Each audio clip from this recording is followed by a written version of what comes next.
Bienvenidos de nuevo a nuestra sesión final de nuestros estudios del Antiguo Testamento. Hemos descubierto que el Dios del Antiguo Testamento es el Padre de amor, con larga y sufrida misericordia, y también hemos descubierto que llega un momento cuando es demasiado tarde. Ahora, con lo que respecta al diagrama, el periodo del exilio es indicado donde tenemos el final del reino del norte, Judá, y más tarde el Israel, y más tarde el final del reino del sur, Judá, y hay un espacio. Y ese espacio es el periodo que llamamos el exilio babilónico. Y la siguiente cosa empieza con esta línea: el regreso del remanente. La gente de Israel y de Judá, quienes han sido llevados cautivos, son permitidos regresar a su tierra. Y así empezamos esta historia del regreso del remanente. Ahora, una pregunta surge al ver esto. Usted vea las fechas en el diagrama. El final del reino del sur es 586. Y el pueblo es permitido regresar en 536. Si usted tiene alguna habilidad en matemáticas, eso es 50, no 70. Y vemos a Daniel diciendo que él leyó en el libro de Jeremías que habían pasado 70 años y por eso él empezó a orar. Nosotros y nuestros padres hemos pecado. Y como resultado de esa oración, tenemos a los israelitas que se les dio permiso de regresar a la tierra. El Señor empezó a moverse en Ciro, diciéndole a Ciro: deja que el pueblo regrese a la tierra. Ahora, en este momento en la historia, Ciro empezó a tener una visión de traer unión a su reino, al permitir a los exiliados, no solo de Babilonia, pero Asiria y etcétera, a todos los exiliados, él dio permiso que regresaran a sus tierras, no solo a la tierra de Judá, pero también a otras tierras de donde habían sido tomados cautivos. Y Dios se había movido en su corazón. En el libro de Isaías, él llama a Isaías siervo del Señor. Y él fue el siervo del Señor en el sentido que él oyó de Dios que permitiera al pueblo ir, y él fue obediente a esa palabra. Y el pueblo fue permitido regresar. Pero el problema que estoy viendo es, Daniel pensó que fueron 70 años, pero solo hay 50 años entre la destrucción de la ciudad de Jerusalén y del templo, y el regreso del remanente entre más o menos 536. La solución a ese problema es realmente muy simple. Daniel fue llevado cautivo en el 606, y son 70 años desde el 606 al 536. Son 70 años. Y Daniel había estado en cautiverio por 70 años. Pero aún queda la pregunta, el regreso del remanente, en ese tiempo en particular. Pero si usted ve a 586 como el cautiverio de la ciudad de Jerusalén, no individuos que fueron llevados cautivos en el primer cautiverio, pero la ciudad de Jerusalén y el templo en cautiverio. Y usted ve la reconstrucción del templo, la cual realmente empezó en el 536, pero por algunas luchas que vamos a ver, ellos no pudieron completar eso hasta el 516. Ahora, son 70 años desde 586 al lo siento, desde, el 586 al 516. Y son 70 años en cautiverio para el pueblo, y son 70 años de cautiverio del templo. Y el espacio entre eso son solo 50 años, lo cual incidentalmente es el número de años para un jubileo. Estoy seguro que algún predicador podría hacer algo con eso. Es solo algo que notar de interés. Ahora, en el 536, vayamos al libro de Esdras y Nehemías para la siguiente parte de la historia que vamos a estar viendo. Y si usted va conmigo a Esdras, no vamos a leer mucho el texto, pero solo veremos los capítulos en los que las varias cosas toman lugar. En el capítulo 1, el Señor movió a Ciro y le dijo que dejara al pueblo regresar. Y así tenemos esa historia. Pero en el capítulo 3, ellos empezaron a reconstruir el templo, porque Ciro había dicho, deja que este pueblo regrese para reconstruir el templo y adore a Dios como ellos lo entienden. Y así él está permitiendo que este templo sea construido. Y el pueblo en la tierra están teniendo problemas con ellos en reconstruir el templo. Y así ellos se juntaron. Y este es un periodo de tiempo, es un poco después cuando Ciro se va y ya no está en el trono. Y el hombre que está en el trono no sabe lo que está sucediendo. Está confundido con respecto a quién es este pueblo. Pero el pueblo que vivía en la tierra de Israel, cuando vieron la reconstrucción del templo, ellos escribieron una carta al actual rey de Medo-Persia y decía, buscad a esta gente, buscad en la historia, este pueblo es rebelde. Ellos se han rebelado en contra de los reyes de Babilonia. Ellos se rebelaron aquí, se rebelaron allá, y si les permite reconstruir el templo, tendrá algunos rebeldes en sus manos. Y el rey actual, quien no era Ciro, escribió una carta y dijo, haced que ellos paren de construir el templo. Y el templo fue empezado, pusieron el fundamento, pero no pudieron hacer más que eso. Y al continuar esta historia, en el capítulo 6 del libro de Esdras, finalmente Dios habló al pueblo y dijo, les dije que construyeran el templo. Ahora, él usó a Ageo el profeta, y diremos un poco más acerca de él en un momento. Ageo el profeta profetizó. Ustedes viven en casas buenas y el Señor no tiene una casa. Y Dios está diciéndome y Dios está diciéndoles, es hora de regresar a reconstruir el templo. Ahora, ellos tenían un decreto del rey diciendo, ustedes no pueden hacer eso. Pero ellos empezaron a hacer eso obedientes a la palabra de Dios. Ahora, mientras tanto, allá en la tierra de Babilonia y Persia, donde el rey estaba, en esa tierra se hizo una investigación. Ellos dijeron a los israelitas que querían reconstruir el templo, dijeron, investigue, encontrará que Ciro nos dio permiso para esto, para hacer esto. Y el asunto del gobierno de Persia, la regla, la ley del gobierno persa es, una vez que está escrito, usted no puede cambiarlo. De hecho, la frase que oímos en otras situaciones, así como se ha escrito, que así se ha hecho. Una vez que es escrito, usted no puede cambiar el punto. Así está escrito y ahora está por hacerse.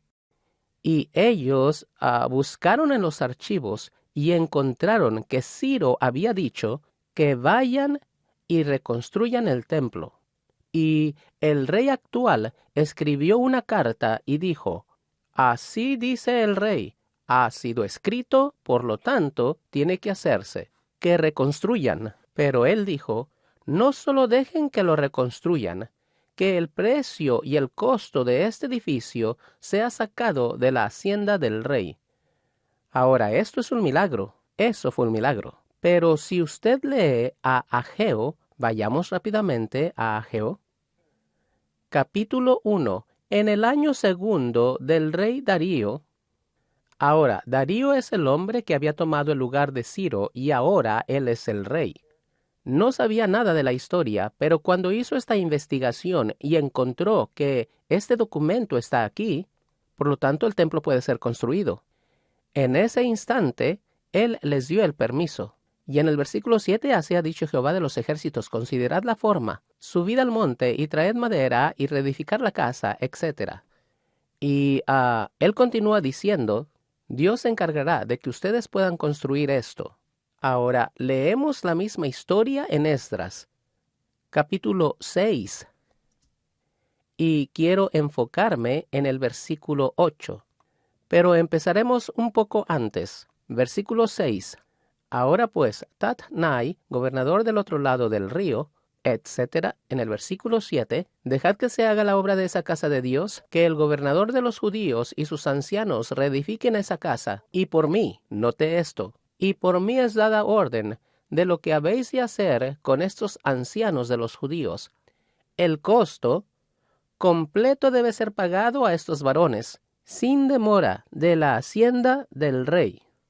Y Dios no solo les permitió construir, Él permitió que la hacienda pagara por el edificio. Y ahora tenemos la reconstrucción del templo, la cual ellos pudieron construir y terminar en el año 516.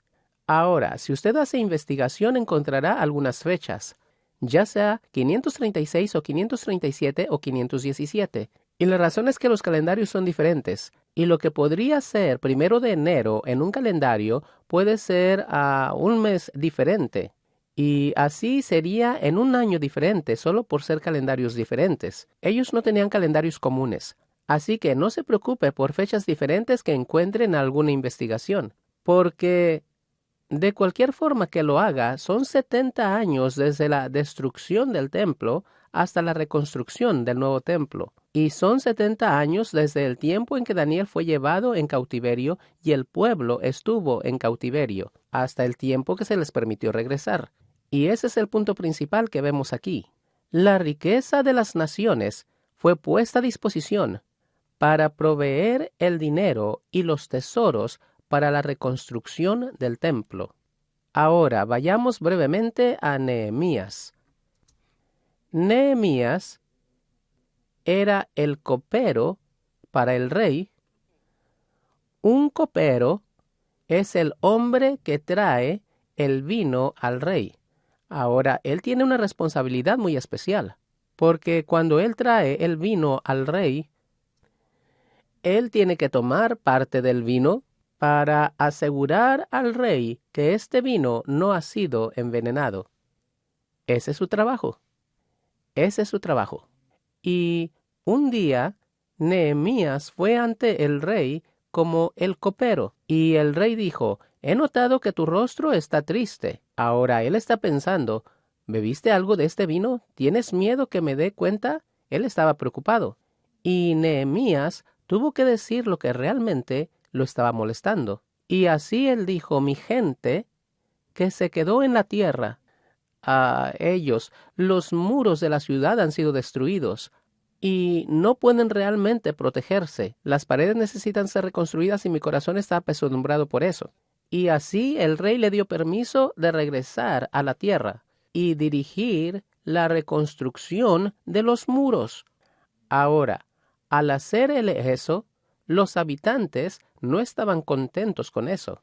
Y hay varias personas mencionadas por nombre quienes realmente no les gustó lo que él estaba haciendo. Ellos probaron todo truco en el libro para detener la construcción y para provocar que él se detuviera. Ellos aún tenían planes para matarlo si pudieran conseguirlo.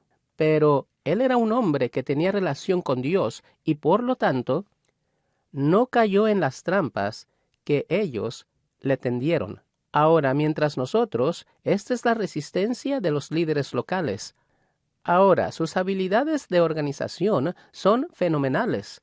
¿Usted ve la forma como él organizó la reconstrucción? Todos tenían su lugar, su parte que hacer, y todos trabajaron juntos, habilidades tremendas de organización. Uno de los dones del Espíritu es la habilidad de hacer esa clase de cosa, y él ciertamente tenía esa habilidad. Ahora, al ir al capítulo 6, versículo 15, ahora estamos brincando las luchas que tuvieron y los atentados de disuadirlos de construir. Se burlaban de ellos, se reían de ellos. Ellos decían: si subiere una zorra en ese muro, lo derribará. Se burlaban, se reían. Trataban de sacarlo del proyecto para que se fuera a un lugar privado para poder matarlo. Nada de eso funcionó. Usted puede leer los detalles de la historia. Pero lo que quiero notar está en el capítulo 6, versículo 15, donde dice que él terminó el muro en 52 días. Ahora, si usted tiene una pequeña idea de la cantidad de trabajo que tomó reconstruir esa muralla con las piedras gigantes que tenían que ser levantadas y puestas en su lugar, y con la madera que tenía que ser tallada para hacer las puertas, y todo ese trabajo, Esa es una hazaña fenomenal para hacerla en 52 días. 52 días. Eso es un milagro sorprendente que este hombre haya hecho esto a pesar de toda la oposición. Pero eso básicamente es todo el tiempo que tenemos para esa historia de Nehemías.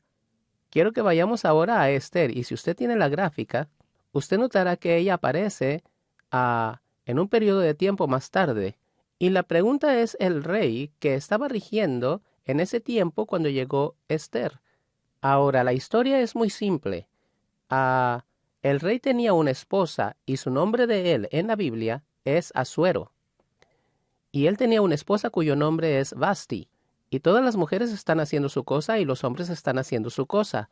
Y él quería presumir a su esposa ante todos los hombres. Y él envió mensaje diciendo, díganle a mi esposa que venga. Y ella mandó decir, no voy a ir, no voy a permitir que me muestres. Ahora, eso enojó al rey, lo avergonzó ante los príncipes que su esposa no lo obedeciera. Y básicamente, él rechazó a Vasti. Y ella ya no está en la posición de aparecer ante el rey. Pero ahora él necesita una nueva reina. Y así él idea un plan. Él dice, señores, vayan a las calles y traigan a las muchachas más bonitas que encuentren. Y pasaremos a estas muchachas por esta cosa de limpieza y preparación. Y con una de estas muchachas me casaré. Y ellos salieron y escogieron a estas muchachas. Y entre las muchachas estaba una muchacha por nombre de Adasa. Ahora, Adasa, su nombre se le cambió a Esther, pero ella tenía un tío llamado Mardoqueo. Sus padres habían sido asesinados y Mardoqueo cuidaba de ella, pero ella fue llevada de la calle al palacio del rey, y ella estaba siendo preparada para ser una de las candidatas a ser la próxima reina. Ahora, Dios está obrando algo aquí. Ahora, mientras empezamos a ver la historia de otras cosas que están pasando, hay un hombre por el nombre de Amán. Ahora, Amán era un agageo, como ya lo hemos mencionado. Él era un descendiente de Agag, quien era una amalecita. Y esta gente han estado tratando de destruir la nación de Israel y de Judá por muchos, muchos años. Ahora, este hombre, Amán, iba ante la presencia. Él era un hombre muy orgulloso y arrogante ante la presencia del rey, pero cuando él salió, él cruzó la puerta y entró al palacio del rey. Y Mardoqueo estaba allí para saber de su sobrina Esther, quien ahora se había convertido en la reina. Y cuando Amán salía por la puerta, todos se inclinaban, porque él era una persona de la realeza, y ellos se inclinaban, pero Mardoqueo no se inclinaba. Y esto hizo enojar a Amán, porque no podía hacer que este hombre se inclinase, él se rehusaba, y eso es solo algo extra. Ahora, mientras, puesto que Mardoqueo está en la puerta, él tiene la oportunidad de oír algunas conversaciones privadas. Y él oye un plan para asesinar al rey. Y él reportó eso, y fue dicho al rey y escrito en las crónicas y memorias del rey, que Mardoqueo había hecho eso y salvado su vida. Y eso está sucediendo tras el escenario. Mientras tanto, Amán va al rey, quien realmente no entiende lo que está pasando, y ninguno de ellos sabe que Esther es una judía. Nadie sabe eso. Pero Amán va ante el rey y dice, está este hombre afuera que él no se inclina ante la autoridad, y él no es el único problema. Hay un pueblo entre nosotros. Este pueblo judío son rebeldes y continuamente se levantan. Y pienso que mientras ellos vivan, tendremos problemas como nación. ¿Y por qué no nos deshacemos de todos ellos? Y así él convenció al rey, cuyo nombre, como ya dijimos, es Asuero. Incidentalmente, por propósitos históricos, su nombre realmente era Jerjes, el cual es un nombre griego.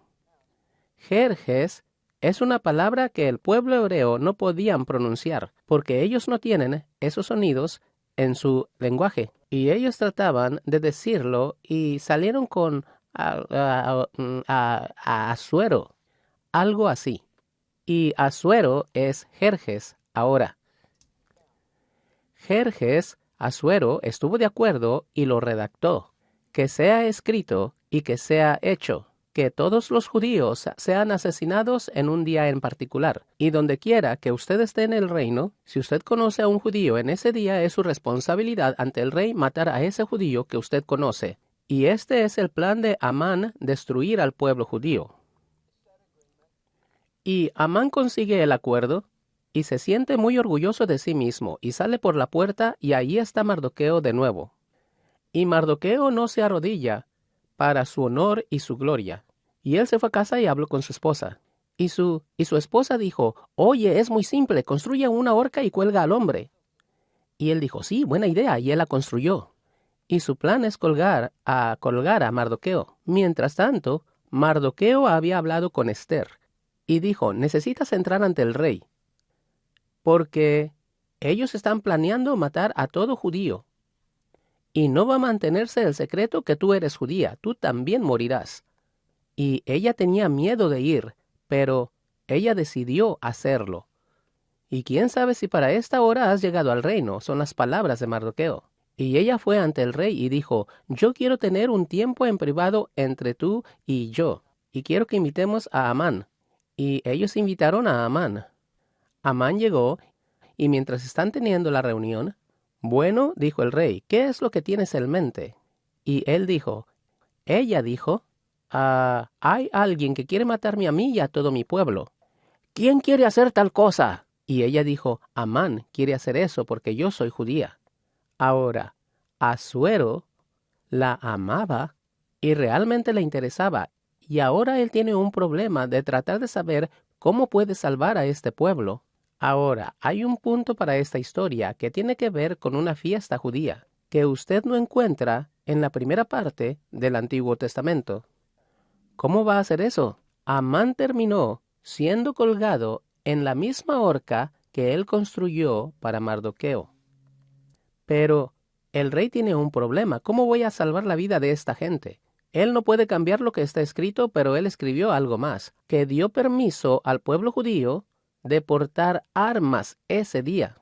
Y como resultado, el pueblo pudo ganar una victoria y el pueblo judío no fue exterminado. Ahora, ¿qué tiene que ver todo esto?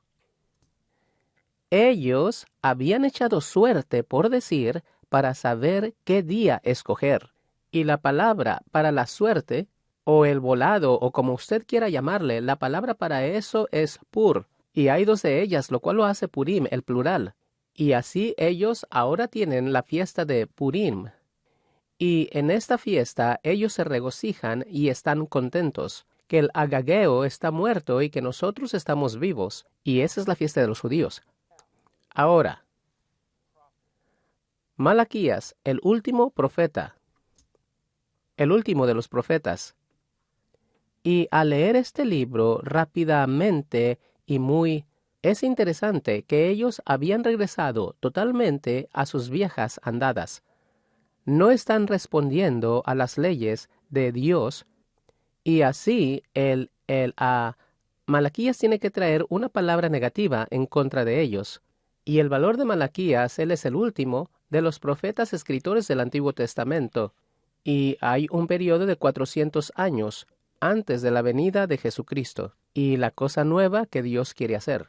Pero la cosa en Malaquías a la que quiero que pongamos atención es la última parte, donde él dice, el día del Señor viene, y cuando ese día llegue, Elías vendrá antes que él, o alguien vendrá en el espíritu de Elías, y hará volver el corazón de los padres hacia los hijos y el corazón de los hijos hacia los padres.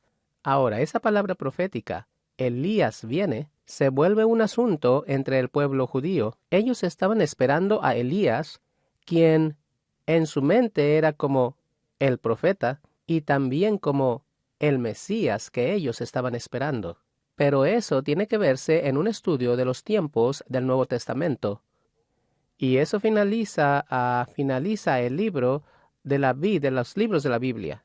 Y quiero solo brevemente decir algunas cosas acerca del cambio que tuvo lugar después de cerrar el Antiguo Testamento, antes de la venida de Jesucristo. Y la primera cosa es la llegada de los griegos. Ahora hemos tenido a los amorreos, a los filisteos, los sirios, los asirios, los babilonios y el imperio medo-persa. un hombre joven por nombre de Alejandro el Grande. Él pudo, con su pequeño ejército, conquistar totalmente al imperio medo-persa, y eso en sí es una maravillosa historia en la historia. Pero Alejandro el Grande no estaba muy interesado en tierra o pueblos. Él realmente había sido entrenado, su tutor fue Sócrates. Usted habrá oído eso si ha estudiado algo de filosofía, uno de los filósofos griegos. Sócrates fue su tutor, y su interés estaba en las artes y en la educación, y a donde quiera que fue, él establecía la cultura griega a donde iba.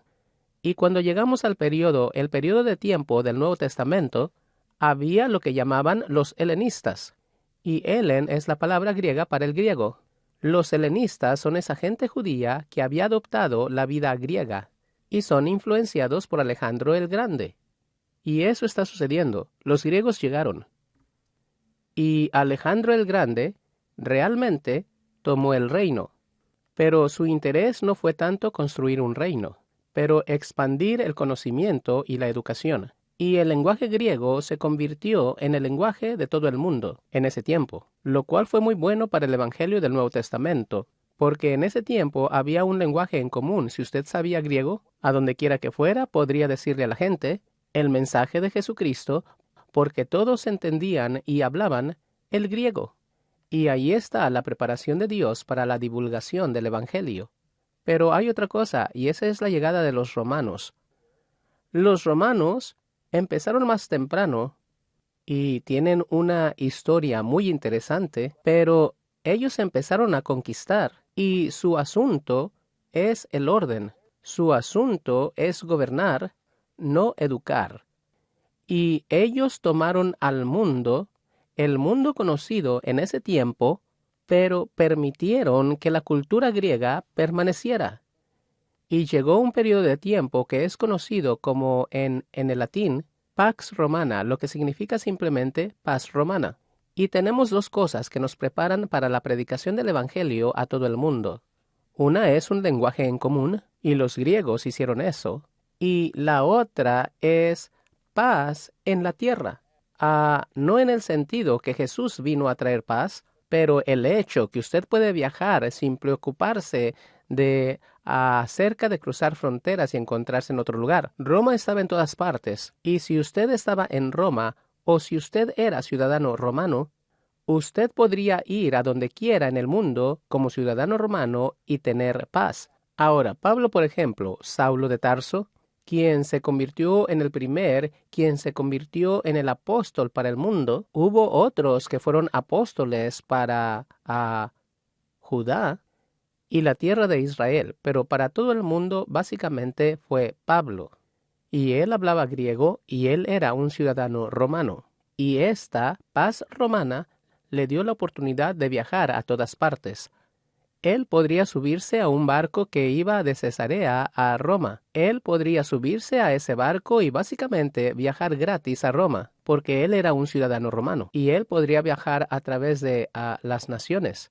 Porque él era un ciudadano romano, él podía predicar el Evangelio. Y el Evangelio se divulgó por todo el mundo conocido de ese tiempo, por el lenguaje griego y la cultura romana.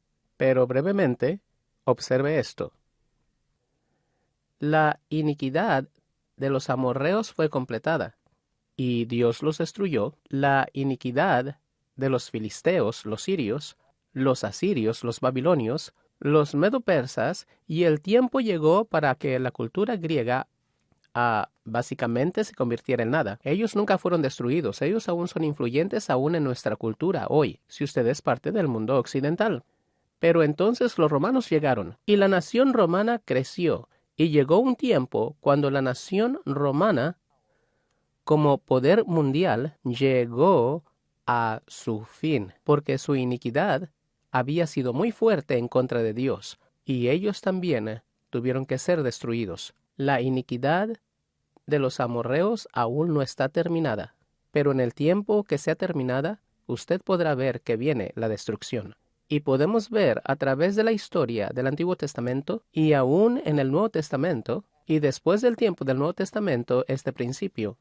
Y pienso que aquellos que entienden la historia pueden ver a las naciones que han entrado y salido desde ese tiempo. Y todos ellos tuvieron un periodo de tiempo en que fueron grandes naciones, y después la iniquidad comienza a poseer a esa nación. Y cuando la iniquidad llega a cierto punto, entonces solo por la ley de lo natural, la ley natural del mundo espiritual, eso no puede continuar, porque usted no está haciendo las cosas que hacen buena a la vida. Usted hace las cosas que hacen la vida difícil, y eventualmente habrá rebelión, habrá destrucción, y esa nación ya no será como Roma ya no lo es. Por supuesto, Roma e Italia aún están allí, pero no es el poder que solió ser.